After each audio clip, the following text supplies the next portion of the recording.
சோபனா சேலம் டிஸ்ட்ரிக்ட்லேருந்து. நாங்கள் வந்து நியமன தேர்வில் பாஸ் பண்ண இடைநிலை ஆசிரியர்கள் சங்கத்திலேருந்து வந்திருக்கோம். எங்களுக்கு கிட்டத்தட்ட 2013 2024 வரைக்குமே இதுக்கு முன்னாடி இந்த கவர்மெண்ட் நமக்கு வெறும் எக்ஸாம் மட்டுமே வச்சுருந்தாங்க.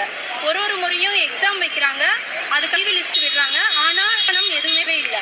2024 நாங்கள் கடைசியாக எழுதும்போது அவங்க என்னாங்கன்னா வரைக்கும் இருக்கட்டும், நாங்கள் 2024 வந்து ஒரு நியமன தேர்வு வைக்கிறோம், இது வரைக்கும் எல்லாரும் எழுதுங்க, அதில் நீங்கள் பாஸ் பண்ணி வரும்போது நாங்கள் எல்லாருக்கும் வேலை வாய்ப்பு போடுறோம்னு சொல்லியிருந்தாங்க. நாங்களும் அதை நம்பிட்டு நியமன தேர்வும் எழுதணும் சார். கிட்டத்தட்ட 13 வருஷம் கழித்து நாங்கள் அந்த எக்ஸாம் எழுதணும். 13 வருஷம் கழித்து எழுதின எக்ஸாமுக்கு அத்தனை வருஷமான வேகன்சி வந்து முழுசாக போடாமல் வெறும் 2700 மட்டும், அது எலெக்ஷன் டைம் மட்டும் அதை மட்டும் போட்டுட்டு விட்டுட்டாங்க. அதுக்கப்புறம் எங்களுக்கு வந்து முழு நியமனம் எதுவுமே கொடுக்கல. கேட்கும்போது ஒரு நேரமும் நாங்கள் எங்களோட மனு கொடுத்ததும் வந்து தட்டி கழிச்சுட்டு தான் இருந்தாங்க.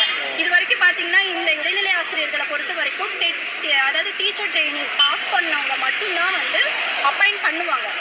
ஆனால் இப்போ என்ன நடக்குதுன்னா டெம்பரவரி டீச்சர்ஸ்னு ஒரு மெத்தட் கொண்டு வந்திருக்காங்க. அது எதுக்காக வந்திருக்குன்னா, இப்போ ஒரு டிஆர்பி போர்டு வந்து ஒரு ரிக்வயர்மெண்ட் வச்சு அது மூலமாக டீச்சர்ஸை ஃபில் பண்ணணும். அந்த ஃபில் அதாவது ஷார்ட் பீரியடு, ஒரு 3 மாதமோ 6 மாதமோ அந்த ஷார்ட் பீரியடில் குழந்தைங்களோட பாதிக்கப்படக்கூடாதுன்னு இருக்கிற ஓரளவுக்கு யார் இருக்காங்களோ படித்து யாராவது குவாலிஃபிகேஷன் இல்லைனாலுமே போட்டிருக்காங்க. போட்டுட்டு மறுபடியும் நாங்கள் எப்போ எங்களை வந்து ரிக்வயர்மெண்ட்டில் உள்ளே வராங்களோ அப்போ அவங்க வெளில போகணும். இதுதான் டெம்பரரி டீச்சர்ஸ்க்கான ரூலு.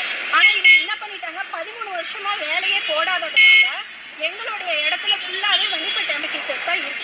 இந்த வேலை வந்து ரிக்வயர்மெண்ட்டு ப்ராப்பராக போட்டிருந்தா இன்னும் எல்லா வேலை வாய்ப்பு வாங்கியிருக்கோம். நான் வந்து எக்ஸாம் எழுதினேன்.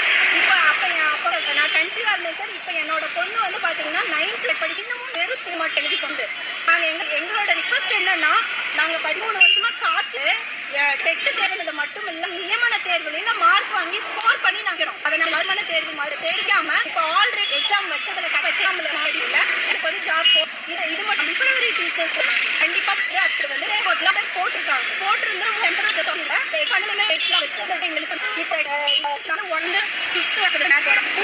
80% விமன் இருக்காங்க. நான் வந்து ஒரு சரணர். நான் வந்து 2016 இப்போ வரைக்கும் தேர்வு இந்த ப்ரெஷருக்கு என்னால் எனக்கு பார்க்க முடியல. என்னோட பொண்ணு நானும் தனியாக தான் இருக்கோம். இந்த எக்ஸாமுக்காக இவங்க வந்து கிட்டத்தட்ட 6000+ வேகன்சி போடுறேன்னு சொன்ன ரீசனுக்காக நான் வந்து ப்ரைவேட் ஸ்கூலில் ஒர்க் பண்ணிருந்தேன். என்னோட வேலையை விட்டுட்டு வாழ்வாதாரத்தை விட்டுட்டு இதில் எப்படியாவது உள்ளே போனால் நானே என்னோட குழந்தைய நான் பார்த்துக்கலாம் அப்படிங்கிற இதில் தான் நான் இந்த எக்ஸாம் எழுதினேன்.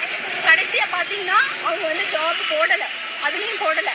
தொடர்ந்து நாங்கள் கொடுக்குற மனுவை வந்து கன்சிடர் கூட பண்ணலை. இதுக்கு முன்னாடி இருக்கிற அத்தனை எம்எல்ஏஸ், மினிஸ்டர்ஸ், சிஎம் வரைக்கும் எல்லாருக்கிட்டையுமே நாங்கள் கொண்டு போய் கொடுத்து பார்த்துட்டோம். எங்களுக்கு சரியான ஒரு ரெஸ்பான்ஸ் கூட வரல. இதில் இருக்கிறது பார்த்தீங்கன்னா 80% வந்து லேடிஸ் தான் இருக்கும். ஒருத்தரும் ஒரு மாதிரியான ஃபேமிலி சுச்சுவேஷனை ஃபேஸ் பண்ணி தான் வராங்க. நல்லாவே தெரியும் ஒரு விமன் வந்து படிக்கிறது எவ்வளோ கஷ்டம். என்ன மாதிரி சிங்கிள் பேரண்ட்டு நிறையா இருக்காங்க. இதில் இன்னொரு விஷயம் என்னென்னா, ஒரு விடோவுக்கு கோட்டா கொடுக்குறாங்க. இதுக்கு முன்னாடி கொடுத்துட்டு இருந்தாங்க, ஒரு டெசர்ட் விமனுக்கு கொடுத்துட்டு இருந்தாங்க. அந்த கோட்டா கூட எங்களுக்கு அப்ளை ஆகலை, விடோவுக்கு மட்டும்தான் ஆகுது. அப்போ எங்களை மாதிரி இருக்கிற சிங்கிள் பேரண்ட்டு அத்தனை பேர் இருக்கும். ஒரு ஃபிசிக்கலி சேலஞ்சடாக இருக்கிறவங்க இந்த மனுவை தூக்கிட்டு இத்தனை வருஷமாக நாங்கள் அலைஞ்சிக்கிட்டு இருக்காங்க. திருச்சியில் சிவான்னு ஒருத்தர் இருக்கார், அவர் வந்து ஃபிசிக்கலி சேலஞ்சடாக அவரெல்லாம் அத்தனை இடத்துல மனு கொடுத்தாங்க. அந்த மனுக்கு ஒரு ரெஸ்பெக்ட் வரல. இப்போ இது இத்தனை பெண்கள் இருக்கோம். அது மட்டும் இல்லாமல் நாங்கள் குவாலிஃபைடு இல்லாமல் நான் வேறு எதுவுமே கேட்கல. ஏன்னா இவ்வளவு தேர்வு எழுதியிருக்கோம். ஒன்னொன்றுக்கும் நாங்கள் கவர்மெண்ட் கொடுத்த அந்த பாஸ் சர்டிஃபிகேட் நாங்கள்